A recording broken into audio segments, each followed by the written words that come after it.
La minería del cobre es responsable directa o indirectamente de poco más del 18% de las emisiones de gases de efecto invernadero en Chile. A pesar que no es la principal responsable de las emisiones del país, podría ser un ejemplo para otros sectores en cuanto a las medidas adoptadas para combatir el cambio climático. Vamos a analizar este tema. Conversamos con el director del Departamento de Ingeniería de Minas de la Universidad de Chile, Billy Kraft. ¿Qué tal, Billy? Muchas gracias por acompañarnos. Muy buenas tardes. Hola, buenas tardes, Nicolás. A ver, primero, ¿cuál es el contexto en términos de las emisiones que tiene la industria minera en nuestro país? Como decías tú, la industria minera es responsable directa o indirectamente de una parte importante de las emisiones que hay en el país, principalmente porque es una industria muy grande y consume una cantidad importante de energía eléctrica y de diésel a nivel local. De hecho, para poner en contexto, del total de la electricidad generada el año pasado, alrededor de un tercio fue consumida por el sector minero y algo así como un 20% del diésel quemado en el país corresponde a diésel que fue consumido por la industria minera. Entonces, solo asociado a esos dos consumos de energía hay una cantidad importante de emisiones de CO2 que son atribuibles directa o indirectamente a la actividad minera. Ahora, entrando en el detalle de lo que tú nos contabas, Billy, ¿cuáles son los procesos mineros que, podríamos decir, más contaminan o que son y deben ser la preocupación en términos de lo que estamos comentando? Como decía recién, dividimos en consumos de electricidad y consumos de combustible. Las etapas de concentración de minerales son las que se llevan la mayor cantidad de consumo de electricidad. ¿Ya? Son plantas de procesamiento que operan con electricidad. Y la operación mina y el transporte de material en camiones es donde ocurre la mayor cantidad de quema de combustible, de consumo de combustible. Ahora, esto ha ido en descenso, te lo pregunto, principalmente por la máxima que ahora tiene la industria minera en nuestro país, siguiendo también la máxima a nivel internacional de una minería más verde, más sustentable y que justamente tiene que ir revisando sus distintos procesos y aquellas fuentes de contaminación finalmente en este sentido, y también el uso más eficiente de la energía, ¿por qué no decirlo? ¿Esto ha ido en descenso o más bien ha sido la tendencia o antes era más explosivo, digamos, el aumento en términos de la contaminación en el aspecto general? Los consumos de energía en general van al alza, al margen de lo que uno puede hacer para usar de manera más eficiente la energía. Y eso tiene que ver con que los minerales son cada vez más duros, entonces necesitamos más energía para poder molerlo. Y los yacimientos crecen y crecen en tamaño, por lo tanto las distancias que tienen que recorrer los equipos mineros, los camiones, para transportar ese mineral aumentan también. Entonces tenemos esta suerte de trade-off entre, por un lado hay un aumento en los consumos de energía y por otro lado se hacen esfuerzos para hacer los procesos cada vez más eficientes, de modo de tratar de contener ese aumento. Claro, o sea, una especie de paradoja cuando, insisto en la máxima, se trata de ser más eficiente o consumir menos energía, pero los procesos y la demanda y también los distintos factores, entre ellos, por ejemplo, el del mismo yacimiento, requieren aún un mayor uso de energía. Eso, más que una paradoja, es un desafío donde quiero hacer algo, pero finalmente puedo llegar hasta cierto nivel, ¿no? Sí, y es un desafío mayor aún cuando nosotros miramos lo que viene en el horizonte. En el horizonte hay una proyección de demanda alta, claro, producto de la lucha justamente contra el cambio climático. Entonces, ahí yo creo que nosotros tenemos que precisar que cuando hablamos de emisiones, es razonable, es bueno expresarlas en función de la cantidad de cobre producida. Porque podríamos encontrarnos en el futuro, por ejemplo, con que el país incrementa de manera sustancial la cantidad de cobre que produce, e incluso en un escenario donde hay una reducción por tonelada de cobre producida en términos de las emisiones asociadas, podríamos ver que el número global no se comporta de la manera que esperamos, es decir, emisiones totales. Entonces, ahí yo creo que es sano que nosotros utilicemos bien el concepto de emisión y la expresemos en función de las toneladas de cobre producidas. Claro.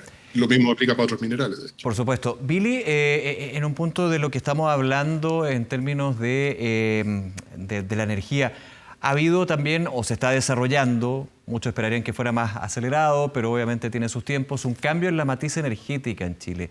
El punto es, en los distintos procesos, en la realidad de la industria chilena, ¿es posible también ir de la mano con ese cambio en la matriz, en las fuentes de energía, o eso es un proceso que va a ser más difícil de adaptar, digamos, o ya se está haciendo? Hay dos caminos ahí. Uno es el camino de esperar a que la matriz energética cambie sus factores de emisión. Básicamente es que se haga cada vez más limpia. Eso quiere decir que por cada unidad de energía que yo consumo, la cantidad de CO2 que se emitió a la atmósfera en el proceso de generación de esa energía es menor.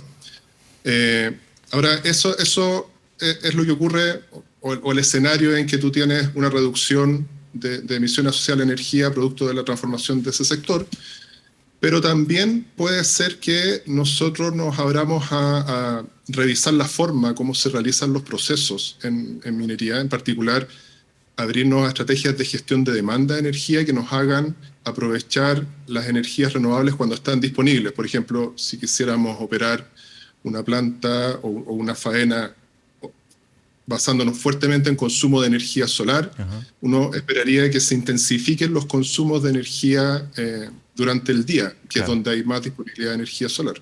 Entonces, y eso es algo que todavía no ocurre, pero yo tengo la impresión de que en algún momento sí se va a empezar a revisar ese tipo de estrategias. Claro, y esa estrategia, ese cambio es bien importante, considerando un dato que es no menor, tú ya lo decías, en términos del uso de diésel para el sector, es la mayor fuente de emisiones de gases de efecto invernadero. Entonces, claro, uno diría, ok, usemos otra fuente de energía, pero no es tan fácil y hay que generar toda una infraestructura, toda una estrategia también para poder quizás no reemplazarla de la noche a la mañana, pero sí por lo menos tener otras fuentes que sean complementarias para no parar la producción, entiendo.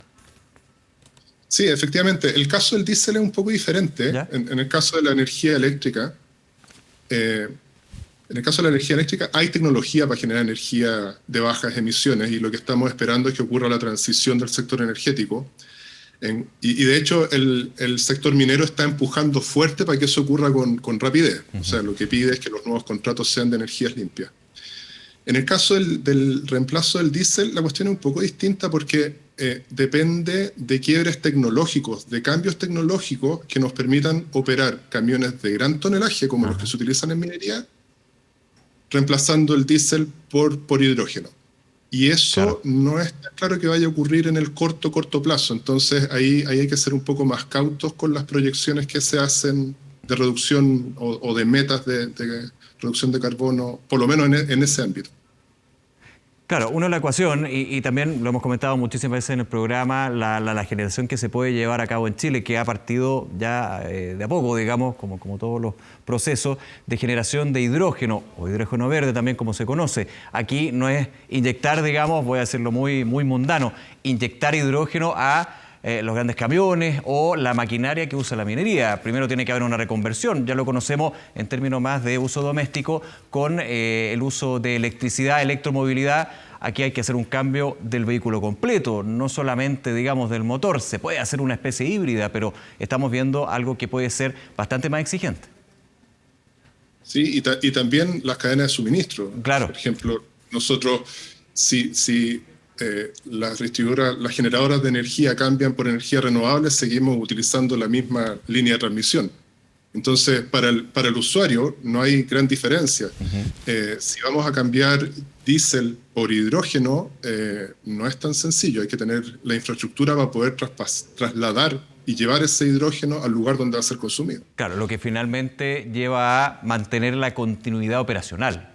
Ese es el punto. Sí. Sí. Ahora, Billy, en tu experiencia a nivel internacional, ¿cómo se está tratando esto y qué se puede aprender también? Nosotros estamos bien a la vanguardia en términos de la forma en que se está abordando. A nivel internacional, yo entiendo que hay coordinación de los grandes productores mineros para acelerar ese desarrollo tecnológico que haga que los camiones de gran tonelaje puedan operar con hidrógeno. Un poco lo que pasa a nivel local con las compañías mineras empujando al sector energético a que se mueva hacia la generación de energías renovables. En el caso de la producción de camiones de alto tonelaje, Chile, a pesar de ser un país minero grande, no tiene la fuerza suficiente para incentivar el cambio tecnológico por parte de los productores de camiones. Entonces, lo que ocurre es que hay una cierta coordinación para solicitar de manera global que ocurra ese cambio tecnológico o empujar en esa dirección. Claro, y esa dirección obviamente va a depender de lo público, lo privado, la estructura y la infraestructura también que se vaya generando. A nivel local sí, a nivel local sí. Es un poco más complejo hablar de lo público, lo privado a nivel internacional, pero a nivel local sí esa es una variable importante. Bien, Billy, agradecerte por acompañarnos en el programa y hablar de un tema tan relevante como es este mundo donde finalmente queremos una minería más verde, pero hay que también ir yendo con pasos acelerados, pero no a tontas y locas, podríamos decir un poco la conclusión. Que te vaya muy bien, nos vemos. Muchas gracias, nos vemos. Chao. No olvides suscribirte a nuestro canal de YouTube.